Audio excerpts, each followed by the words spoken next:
Aktris Ria Chakravarti yang diinterogasi oleh CBI pada hari Jumat selama lebih dari 10 jam telah mendatangi Wisma Tamu tempat CBI melakukan aktivitas penyidikan. Itu adalah hari kedua berturut-turut untuk dirinya diinterogasi oleh Badan Pusat. Sebuah kendaraan yang membawa Ria Chakravarti sampai di kompleks Wisma di Kalinas Santa Cruz sekitar pukul 1.30 siang dikawal oleh polisi Mumbai atas permintaannya kepada CBI dan polisi Mumbai untuk keamanannya setelah adanya keributan di rumahnya pada hari Jumat.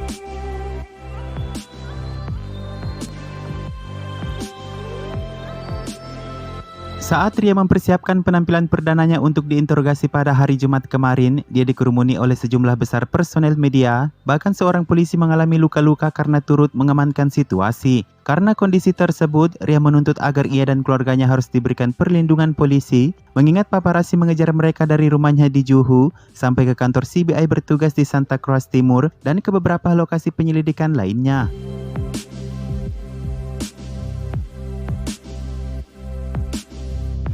Ria yang tiba di tempat CBI bertugas pada 13.30 siang diinterogasi oleh petugas CBI Nupur Prasad hingga 8 jam kemudian pada pukul 20.20 malam, Ria baru meninggalkan tempat interogasi dengan pengawalan polisi Mumbai. Menurut sumber CBI, Ria ditanyai tentang tuduhan kepada dirinya dahulu ketika ia berbelanja secara royal menggunakan kartu kredit Sushan berdasarkan pada pernyataan teman sekamar Sushan yaitu Sidar Pitani, meskipun belakangan ini Sidar mengakui tak mengatakan hal demikian.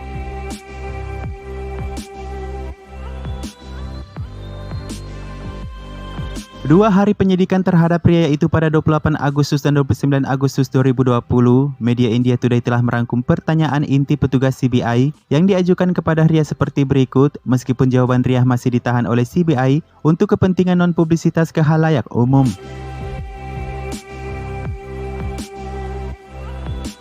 Inti pertanyaan dimulai dengan apa yang sebenarnya terjadi pada tanggal 8 Juni saat Ria meninggalkan rumah Sushan. Apakah ia sempat berbicara antara 8 Juni hingga 14 Juni dengan Sushan? Mengapa ia memblokir kontak Sushan? Dan apakah ia mengetahui atau mencoba mengetahui tentang kondisi mental dan kesehatan Sushan? Berikutnya Ria dipertanyakan apakah dia berhubungan dengan Sidar Pitani, kemudian Niraj Singh, atau Dipesh Chauhan antara 8 dan 13 Juni. Apakah dia pernah berbicara dalam periode itu dengan salah satu dari mereka?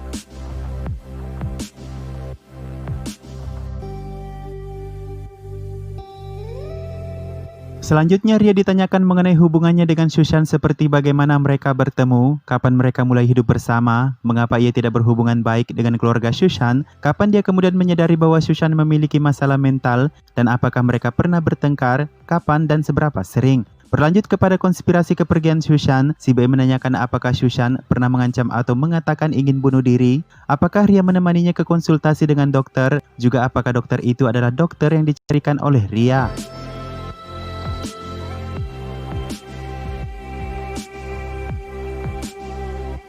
Pertanyaan lainnya seperti apakah Ria membeli dan memberikan obat kepada Sushan, apakah Sushan pernah overdosis, dan apakah Sushan minum obat secara teratur, serta mengapa dokternya selalu berubah-ubah, juga apa yang terjadi selama perjalanan Sushan Ria ke Eropa. Orang lain yang juga diinterogasi di waktu yang sama adalah seperti saudara Ria Showik Chakravarti selama 14 jam pada hari Kamis, juga beberapa nama lainnya yaitu Niraj, Sidar Pitani, dan Dipesh Chauhan yang telah diinterogasi beberapa kali sebelumnya.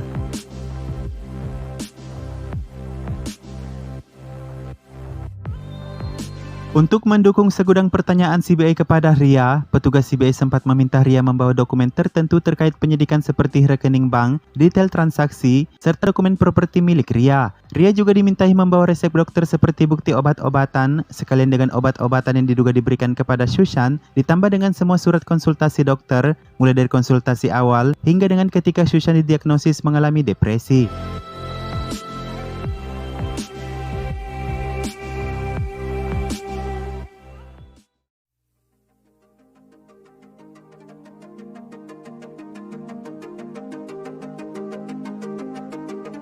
Di luar investigasi CBI kepada Ria akhirnya memecah kebisuannya dengan pengakuannya. Ia berbicara mengenai tuduhan dan seluruh kontroversi yang dilayangkan kepadanya, di mana ia telah menepis semua spekulasi terhadapnya. Berikut pengakuan Ria ke publik setelah adanya pergulatan berita negatif kepadanya. Berbicara tentang pesan teksnya dengan Maheshbhat yang terbuka luas dan menuai kontroversi, Ria mengatakan alasannya ia menghubungi Maheshbhat ialah awalnya ia tak percaya bahwa Sushan memintanya untuk pergi pada 8 Juni. Ia kemudian mendekati Maheshbhat hanya karena dia adalah figur ayah bagi Ria. Ia mengakui bahwa dirinya hanya mencari bantuan dari Maheshbhat. Maheshbhat kemudian menasihatinya untuk menjadi kuat seperti layaknya hubungan ayah dan anak.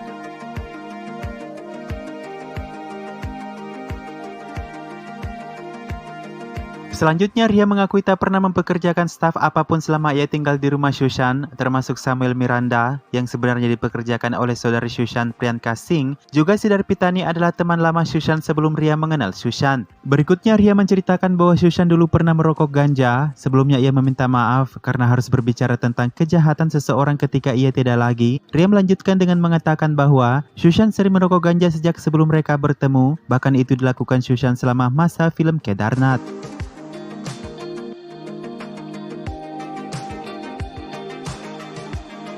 Ria mengatakan ketika Sushan biasanya merokok ganja tersebut, dia mengaku pernah mencoba menghentikan Sushan, namun Ria berpikir kembali bahwa dia akan melakukan apa yang Sushan sukai. Ria juga mengungkapkan bahwa ia tak mengenal tokoh politik Aditya Takirai, terlebih ia disebut memiliki nomor telepon orang tersebut, dan dia mengaku belum pernah bertemu dengan politisi itu.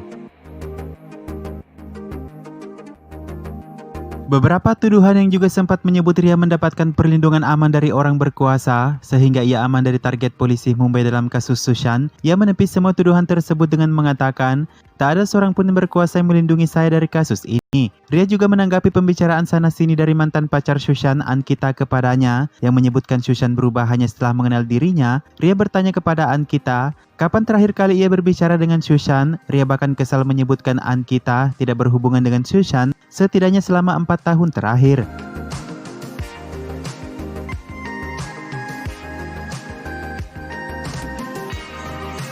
Dalam wawancara yang sama, Ria berbagi bahwa Sushan sebenarnya tidak segitu dekat dengan ayahnya. Dia mengatakan bahwa ketika ayah Sushan meninggalkan ibunya di usia muda, itu mempengaruhi kehidupan mendiang Sushan kemudian. Ria juga menambahkan bahwa Sushan tidak berbicara dengan ayahnya selama 5 tahun sebelum mereka bertemu. Itu kemudian membuat Ria menyimpulkan bahwa Sushan memiliki hubungan yang tegang dengan ayahnya. Terakhir, Ria berbicara tentang alasan dia mengatakan maaf Babu ketika melihat jenazah Sushan di kamar mayat. Dia bertanya, apa lagi yang harus dikatakan seseorang setelah orang kehilangan nyawanya? Sebaliknya, ia sebenarnya menyesal karena Sushan mengambil nyawanya. Terlebih kematiannya telah dijadikan lelucon, kata Ria.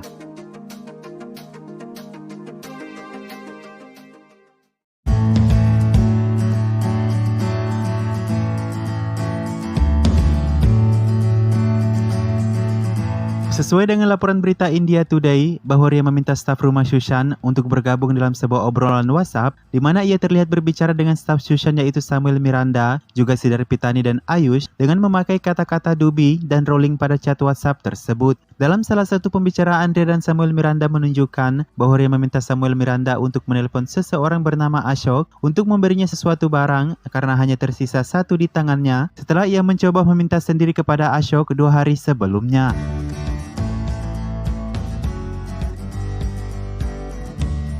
Pada obrolan grup WhatsApp lain antara Samuel Miranda dan Ria, di mana Ria menuliskan butuh dubi, dan salah satu dari anggota grup yang juga merupakan staf Sushan yaitu Ayush, terlihat menuliskan kata rolling atau dalam bahasa Indonesia yang berarti berputar, berguling, dan sebagainya. Sementara Ria dalam pernyataannya pada interogasinya menurut sumber yang belum diverifikasi kebenarannya, ia mengakui bahwa ia sendiri yang telah mengetik obrolan tersebut, namun dirinya menolak menggunakan rokok ganja atau obat-obatan terlarang seperti narkoba, seperti yang diungkapkan dalam grup WhatsApp tersebut.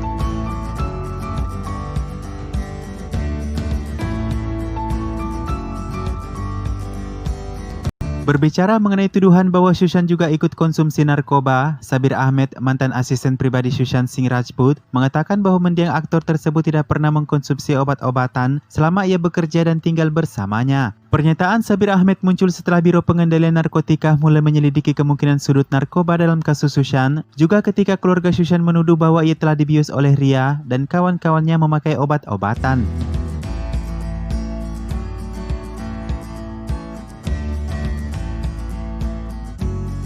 Saya bekerja dengan Syushan terus-menerus, kata Sabir Ahmed. Tugas terakhir saya dengannya adalah dari Desember 2018 hingga sekitar Januari atau Februari 2019.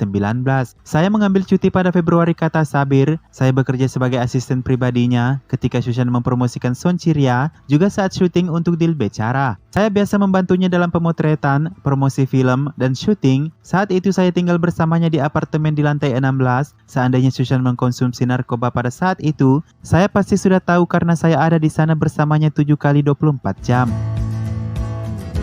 Terkait dengan masalah narkoba tersebut, NCB atau Biro Pengendalian Narkoba telah memanggil Ria dan beberapa orang dari grup WhatsApp tersebut pada hari Jumat dan mendaftarkannya sebagai kasus baru berdasarkan Pasal 20, Pasal 27, dan Pasal 29 dari Undang-Undang Narkotika dan Zat Psikotropika. Pengacara Ria itu Shates Manesin di dalam hal ini menjadi kesal karena kliennya telah dipersulit dengan keadaan dengan bergabungnya Biro Pengendalian Narkoba yang menjerat Ria, sementara ia masih diperiksa oleh CBI dan Direktorat Penegakan Hukum.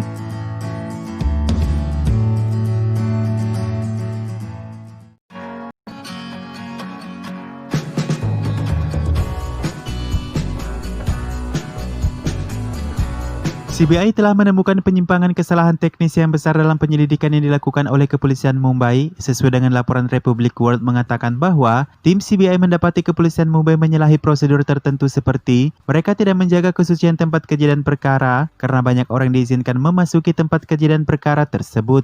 Yang kedua, CBI juga telah menyelidiki adanya beberapa kecurigaan mengenai keringanan yang diberikan kepada beberapa orang dengan tidak menangkap atau memeriksa orang-orang tertentu, meski tim CBI belum menyebutkan nama orang-orang itu saat ini.